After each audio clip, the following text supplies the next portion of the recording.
तो आज हम आपको इन बेकार चाबियों का ऐसा इस्तेमाल बताएंगे जिसे देखकर आपके होश उड़ जाएंगे।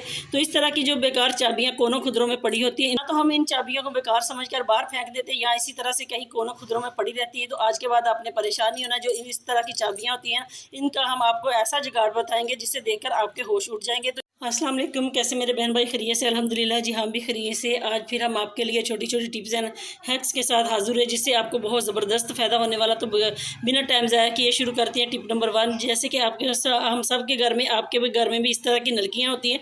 जब हमें ज़रूरत पड़ती है तो ये मिलती भी नहीं और ये बिखर जाती है। बहुत सारी आपको टिपें बताई किस तरह से आप इसको सेव कर सकते हैं। तो आज मैं आपको एक टिप और बताने जा रही हूँ किस तरह से आप इसको सेव करके एक जगह पे रख सकते हैं। तो आपने करना क्या, इस तरह की पोनियाँ हमारे घर में होती है अक्सर, जो ख़राब पोनी हो या जिसको आप में बेकार समझकर फेंक देते ना, उसको आपने फेंकना नहीं। तो आपने करना क्या, इस तरह से जी आप अपनी नलकियों और सुई जो उसके साथ लगी होती है ना, उनको आप सेव कर सकते हैं जैसे मैं आपके सामने करके दिखा रही हूँ। ये बड़ी यूज़फुल टिप है, हर घर का मसला है। तो आपने इसी तरह से अपनी नलकियों को इसमें सेव करना है। तो अभी आपको मैं बनाकर दिखाती हूँ कितनी अच्छी तरीके से ये सेव भी हो जाएगी और सारी एक जगह पे इकट्ठी भी होंगी। तो आप इसी तरह से इसको करेंगे, इसको ज़रूर फॉलो करेंगे तो आपको बहुत ज़बरदस्त भी इसका रिजल्ट भी मिलेगा। साथ साथ आप जहाँ भी इसे रखेंगे तो सारी की सारी नलकियाँ आपकी वहीं पड़ी होंगी।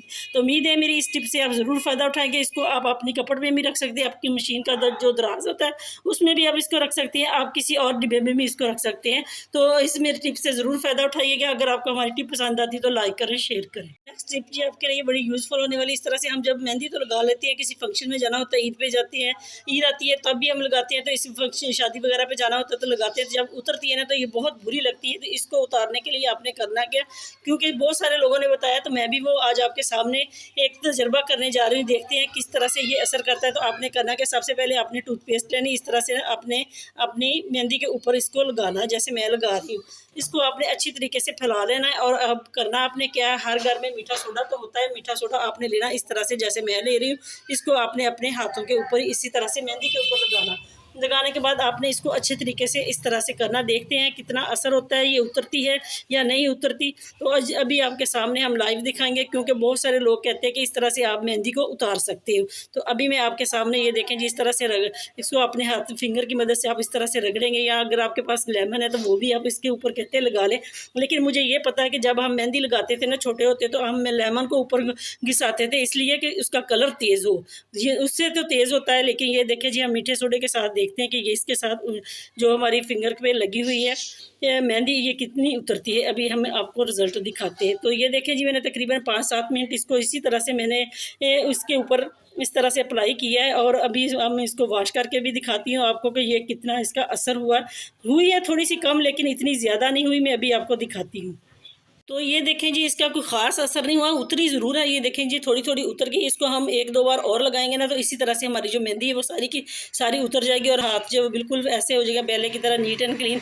अगर आपको हमारी ये टिप पसंद आती है तो ज़रूर इसको फॉलो करें। तो नेक्स्ट टिप जी आपके लिए बड़ी यूज़फुल होने वाली है। अक्सर हम जब रोटी वगैरह बनाते हैं, मेरी बहनें बनाती हैं, तो रोटी जो हमारी होती है वो तवे के साथ इस तरह से चिपक जाती है और हमारी रोटी जब हम उसकी साइड चेंज करते हैं तो वो टूट जाती है। तो आज के बाद आपने करना क्या, जब भी आपके तवे की ये हालत हो ना, तो आपने करना क्या, इस तरह से थोड़ा सा आपने पानी लेना, जो पीने वाला पानी होता है वो लेना है। इस तरह से आपने 1 चम्मच इसमें घी का ऐड करना। घी करें या आप कुकिंग ऑयल जो आप इस्तेमाल करते हैं, मैं कुकिंग ऑयल इस्तेमाल करती हूँ। तो ये देखें जी, आपके सामने हमने इसमें 1 चम्मच कुकिंग ऑयल का डाला। इस तरह से जी आपने ऑयल और पानी को अच्छी तरीके से मिक्स करना। मिक्स करने के बाद या तो आप इसको किसी स्प्रे वाली बोतल में डालें, नहीं तो आप इसी तरह से इस्तेमाल करिएगा जिस तरह से मैं आपको करने के दिखा रही हूँ। आज के बाद आपकी रोटी कभी भी जब आप इस तरह से करेंगे ना, तो आज के बाद आपकी रोटी कभी भी तवे के साथ नहीं चिपकेगी। तो आए हम आपको दिखाते हैं किस तरह से आपने इसका इस्तेमाल करना। तो सबसे पहले जी आपने करना क्या, तवे को आपने चूल्हे पे रखना और तवे को अच्छे तरीके से गर्म करना। गर्म करने के बाद ये जो हमने पानी और ऑयल को मिक्स किया था ना, इसको आपने इस तरह से तवे के ऊपर फैला देना। इस तरह से आप फैलाएंगे ना तो इसमें जो भी इसके साथ रोटी चिपकती थी, आज के बाद आपकी रोटी बिल्कुल भी तवे के साथ नहीं चिपकेगी। अभी मैं आपको रोटी पकाकर भी दिखाती हूँ कितना इसका अच्छा रिजल्ट है। तो इस मेरी टिप को ज़रूर आपने फॉलो करना है। तो पराठा बनाए या आप रोटी बनाए, तो आज के बाद आपकी रोटी जो है वो कभी भी तवे के साथ नहीं चिपकेगी। अभी मैं आपको रोटी पकाकर भी दिखाती हूँ। ये देखिए जी, मैंने डाल दी। अभी मैं इसकी साइड भी चेंज करूँगी और इसको पकाकर आपको दिखाती हूँ। तो ये देखें जी, अभी मैं इसकी साइड चेंज आपके सामने करती हूँ। तो ये देखें जी, कितनी अच्छे तरीके से हमारी जो रोटी वो एक साइड से इस तरह से अच्छे तरीके से पक गई, और ना ही इसके साथ चिपकी है, ना ही आपके सामने कोई रोटी में टूटी है। तो इसी तरह से आप मेरे इस टिप को फॉलो करेंगे तो आपको भी 100% रिजल्ट मिलेगा। अभी मैं आपको ये देखें जी, मैंने पहले भी आपको कहा चाहे आप रोटी बनाएं चाहे आप इसका पराठा बनाएं, तो मैं आपको अभी पराठा बनाकर दिखा। तो ये देखें जी, मैंने इसके ऊपर ऑयल डाला। अभी मैं आपको पराठा बनाकर भी दिखाती हूँ कितना शानदार पराठा बनता है। तो आप इसी तरह से मेरी इस टिप को फॉलो करिएगा, आपको भी 100% इसका रिजल्ट मिलेगा। तो आज के बाद आपने बिल्कुल भी परेशान नहीं होना। तो ये देखें जी, अक्सर मेरी बहनें कहते हैं, भाई कहते हैं, कमेंट करते हैं कि आप बहुत ज़्यादा बोलती। अगर हम बोले ना तो आपको हमारी समझ क्या आएगी कि हम किस लिए ये बना रहे हैं। तो ये देखें जी, तो कितनी अच्छी तरीके से हमारा माशाल्लाह पराठा बनकर तैयार हो गया। तो अगर आपको हमारी टिप पसंद आती है तो लाइक करें, शेयर करें, मेरे चैनल को ज़्यादा से ज़्यादा सब्सक्राइब करें। टिप जी, हमारे इस तरह से जूसर के जो जग वगैरह होते हैं उनको हम जब इसमें इस्तेमाल करते हैं तो इनका जो ये नीचे वाला हिस्सा होता है बहुत ज़्यादा गंदा हो जाता है। मैं तो वक्त के साथ साथ इसको अच्छे तरीके से साफ़ करती रहती हूँ, लेकिन मैंने आपके लिए छोड़ा। ये देखें जी, कितना गंदा इसमें एक फंगस लग जाती है। इसको हम किस तरह से साफ़ करें, क्योंकि अक्सर मेरी बहनों को जो खुद घर में काम करती है उनको तो पता है, जिनकी मेट होती है उनको पता नहीं होता कि किस तरह से ये साफ़ करना। तो इस तरह से पड़ा पड़ा बहुत ज़्यादा इसमें से स्मेल भी आती। तो आपने करना क्या, सबसे पहले आपने लेना है मीठा सोडा जो आपके किचन में होता है। तो ये देखिए जी, इस तरह से आपने इसके ऊपर इस तरह से अप्लाई करना है मीठे सोडे का। अब हम इसमें दूसरी चीज़ ऐड करेंगे, वो भी हमारे किचन में होती है, डिश वॉश। इसको आपने इस तरह से इसके ऊपर थोड़ा सा अप्लाई करना है। अब तीसरी चीज़ और है, वो भी हमारे किचन में मौजूद होती है, वो है वाइट विनीगर। इसको भी आपने थोड़ा सा इसके ऊपर डालना। तो ये देखें जी, जब इस तरह से आप इसके ऊपर वाइट विनीगर डालेंगे ना, तो इस तरह से जो इसकी मैल कुचैल है वो इस तरह से ऊपर को आ जाएगी। तो आपने करना क्या, इस तरह से आपने कोई भी जो आप किचन में आपने रखा होता है सफाई के लिए ब्रश, उसको आपने लेना, इसके साथ आपने इस तरह से इसको साफ़ करना अच्छे तरीके से। तो आप इसको वॉश भी करेंगे तो बहुत ज़बरदस्त आपको रिजल्ट मिलेगा। इसमें कोई भी तार वगैरह नहीं होती, क्योंकि अक्सर मेरी बहनें कह देती तार है। तो इसमें तार कौन सी है, तार तो हमारी जो मोटर होती है उसमें होती है। इसको वॉश किया करें अच्छे तरीके से। अपनी जो सफाई वाली जाली होती है ना, जिसके साथ आप बर्तन वॉश करते हैं, उसके साथ भी आप इसको रोज़ इस तरह से साफ़ करेंगे तो बहुत ज़बरदस्त आपको इसका रिजल्ट भी मिलेगा और आपकी चीज़ें भी साफ़ होंगी। तो ये देखें जी, बहुत कमाल की चीज़ है। मैंने अभी आपके सामने साफ़ भी की थी, करके आपको दिखाती हूँ। इसको मैं वॉश करके भी दिखाती हूँ कितना अच्छा इसका रिजल्ट है। तो आपने भी अपनी चीज़ों को इसी तरह से करना है जैसे मैं कर रही हूँ।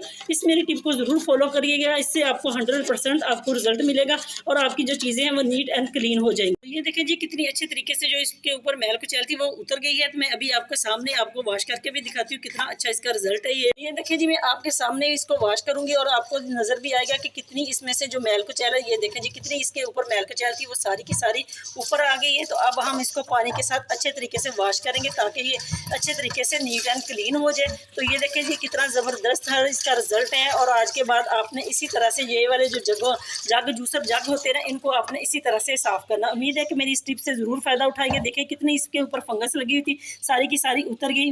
अगर आपको हमारी टिप पसंद आती है तो लाइक करें, शेयर करें। मेरी नेक्स्ट टिप भी इसी जग के मुताल्लिक़ है, किस तरह से हमने इसको बाहर से तो साफ़ किया, अंदर से हम इसको किस तरह से नीट एंड क्लीन करेंगे। अक्सर हम जग में लहसुन अदरक को ग्राइंड कर लेते हैं। जब हम लहसुन को ग्राइंड करते हैं ना, तो इसमें से बहुत ज़्यादा स्मेल होती है और इसकी जो सफाई होती है वो बिल्कुल नहीं होती। हम इसको बेशक इसको बार बार हम इसको वॉश करें तो इसमें से जो बिल्कुल ख़त्म नहीं हो सकती।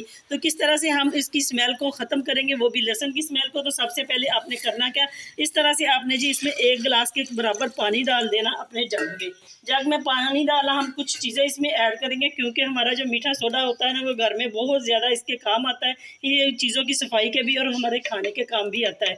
दूसरी चीज़ हम इसमें डालेंगे जो सरफ हम इसमें इस्तेमाल करते हैं कपड़ों के लिए। तो इसको हमने अच्छी तरीके से इस तरह से बंद करके जग को हमने शेक करना ताकि ये इसकी जो स्मेल है वो ख़त्म हो जाए। अब देखिए जी, इसको मैंने अच्छे तरीके से इस तरह से ग्राइंडर को हमने 2 मिनट की इसको चलाया और ये देखिए कितनी अच्छी जाग बन गई और किस तरह से इसकी सफाई हुई। ये भी मैं आपको निकाल कर दिखाती हूँ, क्योंकि अक्सर हमने बनाना होता है, बच्चे बहुत शौक से पीते हैं मिल्क शेक। तो जब हम इसको बनाते हैं तो इसकी जो स्मेल होती है ना लहसुन की, वो उसमें जल चलती है, तो बच्चे बहुत नखरे करते हैं और उनको अच्छा नहीं लगता। तो इस तरह से हम इसकी सफाई करेंगे।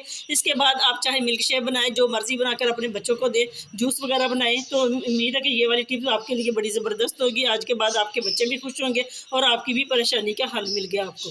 नेक्स्ट टिप जी आपके लिए बड़ी स्पेशल होने वाली। इस तरह की जो चाबियां हमारे घर में पुरानी पड़ी होती है, जिनके ताले वगैरह ख़राब हो जाते, लॉक ख़राब हो जाते हैं, हम इनको इस तरह से फेंक देते हैं, या तो हम इसको बेकार समझकर बाहर फेंक देते हैं, या हम इनको कोनों खदरों में पड़े रहते हैं, तो इस तरह से वो जंगाली हो जाती है।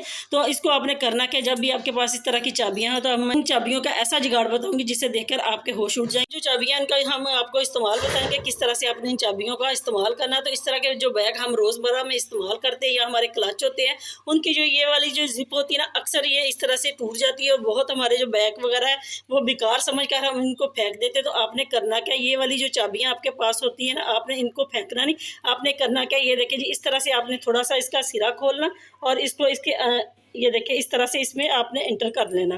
तो ये देखिए, एक तो ये बहुत खूबसूरत भी लगेंगी कि आपने जी ये नया ट्रेंड किया है, इस तरह से चाबियों के साथ आप अपनी जिप को बंद भी कर सकते हैं। ये देखिए बहुत आसानी से इसको आप खोल भी सकते हैं, है ना। कितना अच्छा जुगाड़, आज से पहले आपने ना कभी देखा होगा ना सुना होगा। तो इस तरह से आपकी जो चाबियाँ हैं, बेशक आपकी जो चाबियाँ आप इस्तेमाल करते हैं वो भी आप इस तरह से ले सकते हैं, तो आपकी चाबियाँ भी महफूज हो जाएंगी और आपके बैग की जो जिप है वो भी बिल्कुल इस तरह से ठीक हो जाएगी। तो मेरी इस टिप को ज़रूर फॉलो करिएगा और बताइए कौन कौन इस तरह से अपनी चीज़ों को ठीक करता है। अगर आपको हमारी टिप पसंद आती है तो लाइक करें, शेयर करें, मेरे चैनल को ज़्यादा से ज़्यादा सब्सक्राइब करें। मिलते हैं नेक्स्ट वीडियो में, तब तक के लिए अल्लाह हाफिज़।